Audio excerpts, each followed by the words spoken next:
வணக்கம்.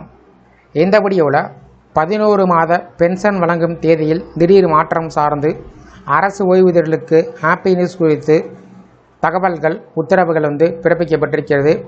இந்த உத்தரவு யார் பிறப்பிச்சிருக்காங்க, எந்த வகையில் ஓய்வூதியர்கள் பயன்பெறுவார்கள் என்பது சார்ந்து விவரத்தை பார்க்கலாம்.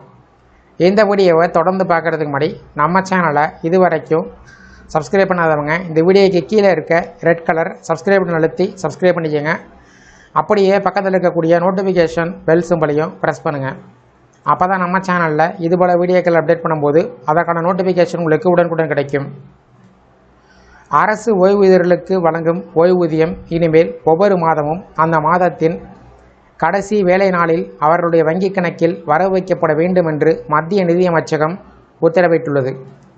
நீண்ட காலமாக ஓய்வூதியர்கள் பலரும் ஒரு பொதுவான பிரச்சனை எதிர்கொண்டார்கள். அதாவது ஓய்வூதியம் சரியான நேரத்தில் கிடைக்காதது. சில சமயத்தில் சில நாட்கள் தாமதமாகவும் சில சமயத்தில் அதைவிட கூடுதலாகவும் தாமதம் ஏற்பட்டது.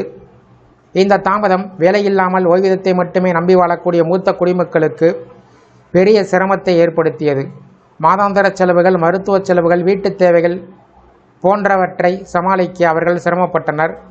இதனால் நிதி சுமை மட்டுமில்லாமல் மன அழுத்தம் அதிகரித்தது. இந்த நிலைமை குறித்து பல புகார்கள் மத்திய அரசிடம் வந்தன. அதனை தீவிரமாக எடுத்துக்கொண்ட மத்திய நிதியமைச்சகம் உடனடி நடவடிக்கையை எடுத்து ஓய்வூதியம் வழங்க அங்கீகரிக்கப்பட்ட அனைத்து வங்கிகளுக்கும் ஒரு அலுவலக குறிப்பை அனுப்பியது.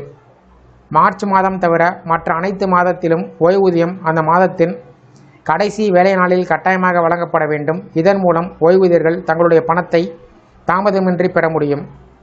மார்ச் மாதத்திற்கு மட்டும் ஒரு விதிவிலக்கு அளிக்கப்பட்டுள்ளது. காரணம், அந்த மாதம் வங்கிகளுக்கு வருடாந்திர கணக்கு முடிப்பு நடைபெறக்கூடிய காலமாகும். எனவே மார்ச் மாதத்திற்கான ஓய்வூதியம் ஏப்ரல் மாதத்தின் முதல் வேலை நாளில் வழங்கப்படும் என்று கூறப்பட்டுள்ளது. வங்கிகள் ஓய்வூதியத்தை கணக்கில் வரவு வைத்த உடனேயே அதற்கான மின்னணு அறிக்கையினை அன்றே சமர்ப்பிக்க வேண்டும் என்றும் அறிவுறுத்தப்பட்டுள்ளது.